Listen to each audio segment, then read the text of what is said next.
Then, papahanginan na natin siya. At dahil gusto kong takpan ng mga sumpa sa aking mukha, I'm gonna use this concealer. Mag-underpaint ako. Kasi kita mo yan. Ayan. Tatago natin yan. Itago ang dapat itago. Now I'm going to use a sponge para hindi siya ganun kakapal. Kasing kapal ng face mo. Now, ilalagay ko na itong singsing. This foundation. Actually, this is skin lang pala. Ilalagay natin siya dyan. And I'm going to use this brush. Then, lagay natin siya dyan. Oh. Now, maglagay ako ng concealer. Naglagay na din pala ako ng blush.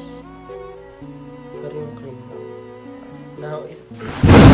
Now, isi-set ko muna siya using my setting powder from Nichido.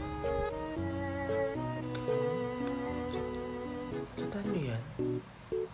Now, magna-nose contour na ako. Kasi anong pake mo? Ito yung ginagamit kong brush. I'm gonna use this Curline blush. Tapos ilalagay mo sila dito. Ay, ang kapal. So, medyo napakapal ako dun. Wala, babae. Babaeng may lawit. So, ngayon focus na ako sa kilay. Ginawa ko na eyeliner ko. Ito na yung favorite part ko. At hindi mo to favorite. So, ayan na yung kilay.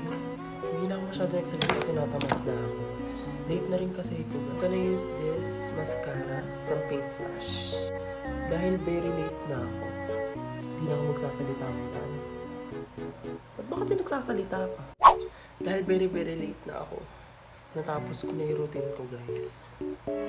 So, highlight lang dito sa ilong. Sa kilay.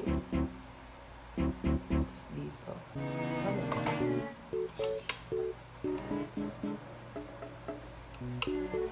Tapos sa kabila. Very late na. Papasensyahan nyo na yung buhok, pero settings pa yun na.